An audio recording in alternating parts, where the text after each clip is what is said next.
Welcome to Havenwood, quaint, quiet, deadly, nestled between hills shrouded in mist. It felt untouched by time. Old houses stood shoulder to shoulder, their windows like watchful eyes, a place where secrets whispered on the wind and died with the setting sun. I came looking for peace, found only echoes, echoes of laughter now silenced, echoes of screams still ringing. The town held its breath, waiting. For what, I didn't know. Not yet. The attic called to me, a forbidden siren song. Cobwebs clung to the warped wooden steps like spectral guardians. Each creak sent shivers down my spine. I climbed, heart pounding a primal rhythm against my ribs. Dust lay thick as a shroud. The air was stale, thick with the scent of decay and something else. Something ancient, something wrong. Shadows danced in the weak light filtering through a grimy window. A trunk sat in the corner, half hidden by shadows.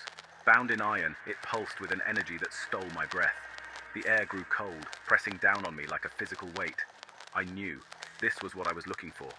With trembling hands, I lifted the heavy lid. The scent of mildew and decaying paper wafted up, making my stomach churn.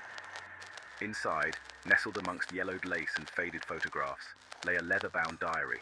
Its pages whispered secrets, dark secrets. The diary was small, bound in worn leather. The name Sarah was etched on the cover, the letters faded with time. Her words, penned in elegant script, painted a picture of life in Havenwood, a life shrouded in fear. She wrote of shadows that moved in the night, of whispers that chilled the soul, of a darkness that hung over the town like a shroud, a darkness that consumed everything it touched. Each entry was more terrifying than the last. Her fear seeped from the pages, staining my fingers, my soul. I felt a kinship with Sarah, a shared terror. She became real, her fear my own. I couldn't stop reading. Her words were a drug, pulling me deeper into the mystery, deeper into the darkness. I had to know. What happened to Sarah?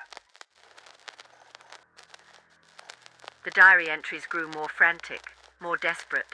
Sarah wrote of a presence, something dark, something hungry. It watched her from the shadows, its eyes burning with cold fire, tormenting her, driving her to the brink. She described a ritual, an ancient pact made with a being of unimaginable power, a pact made in blood, a pact that damned the town of Havenwood, condemned its people to live in fear, to become something else. The air grew cold as I read, a prickling sensation on my skin. I felt eyes on me, watching. I was no longer alone in the attic. Sarah's terror became mine. We were connected, bound by the diary and the darkness it held. A low growl resonated in the silence. Not animal, something else, something evil. The shadows in the attic seemed to writhe, to deepen, taking on a life of their own. The growl solidified into a whisper, close to my ear. She couldn't escape me, and neither can you. I whirled around, heart hammering against my ribs. A figure stood in the shadows, tall, skeletal, its eyes burned with a cold, malevolent fire. The air crackled with energy, thick with the stench of decay and ozone. Fear rooted me to the spot. The figure took a step closer, its form solidifying with each movement. It was neither man nor beast, but something in between. Something twisted and wrong. Something born of nightmares. It reached out a hand, its fingers tipped with claws like obsidian shards. You have read her words. Now share her fate. Its voice was a raspy whisper, filled with ancient malice. The voice of the darkness itself. Panic welled up inside me, threatening to consume me. I scrambled back, the diary slipping from my grasp. Its pages fluttered open, releasing a gust of cold air. The air shimmered, distorting the shadows. Suddenly I wasn't in the attic anymore. I stood on a street, dark, deserted. The buildings were warped, twisted versions of the quaint houses I'd seen earlier. The air hung thick and heavy, reeking of sulphur and decay. Whispers slithered through the empty streets, laced with fear and pain. The shadows writhed, taking on grotesque shapes that danced just beyond the reach of the flickering gaslights. This was Havenwood, but not the Havenwood I thought I knew. This was Havenwood as Sarah saw it, consumed by darkness, ruled by fear, a place where hope went to die.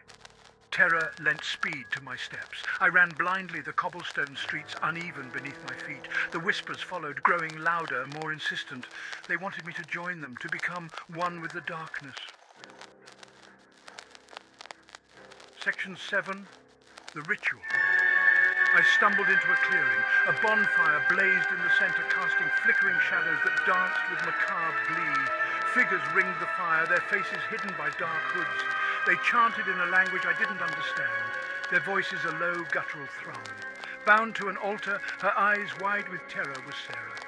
She struggled against her bonds, her cries swallowed by the chanting. The figure from the attic stood before her, a wicked grin splitting its face. It raised its arms and the chanting reached a fever pitch. The air crackled with energy, the stench of sulphur almost overwhelming. The shadows writhed and pulsed, eager to partake in the ritual. I knew I had to help her. But what could I do? I was one man against whatever this was. Desperation clawed at me. I had to do something, anything. Section 8. Trapped. The figure from the attic turned, its empty gaze locking onto mine. A wave of pure malice washed over me, stealing my breath. I was frozen, paralyzed by fear. It knew I was there. It had brought me here. Another soul to feed the darkness, it rasped, its voice like dry leaves scraping over bone. The figures surrounding the bonfire turned in unison, their gazes boring into me. I was surrounded, trapped. The chanting ceased. The world held its breath. The only sound was the crackling of the bonfire and the frantic beating of my own heart. I was going to die here, in this twisted, nightmarish version of Havenwood.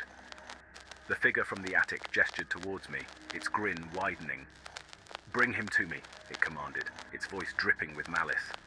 The hooded figures surged forward, their movements inhumanly fast. There was nowhere to run, no escape. Section 9, No Escape. The hooded figures descended upon me like wolves on a wounded animal. Their cold, clammy hands grabbed at me, their strength inhuman. They dragged me towards the bonfire, the flames licking at my skin. The heat was suffocating. The chanting resumed, louder this time, filled with a primal glee that turned my blood to ice.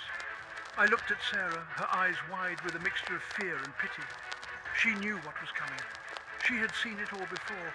She had lived this nightmare, and now I was going to die in it. The figure from the attic stood before me, its eyes burning with unholy fire. "Welcome to Havenwood," it hissed, its breath hot and fetid on my face. "Your soul belongs to the darkness now." Section 10, the final chapter. It raised its hand, its clawed fingers reaching towards my face. I closed my eyes, bracing myself for the end, but it never came. Instead, I heard a scream filled with agony and rage. I opened my eyes to see Sarah, her eyes blazing with a light I had never seen before. She had broken free of her bonds, and in her hand she held a piece of burning wood from the bonfire. She plunged the burning wood into the chest of the figure from the attic. A horrifying shriek tore through the night as the figure staggered back, its form flickering like a dying flame. The hooded figures screamed in anger and fear, their forms dissolving into shadows. The bonfire sputtered and died, plunging the clearing into darkness. I could hear the hooded figures fleeing, their cries echoing through the night. Sarah turned to me, her face illuminated by the faint moonlight. "Get out of Havenwood," she whispered, "and never come back." And then she was gone, vanished into the darkness, leaving me alone, in the silence, with the whispers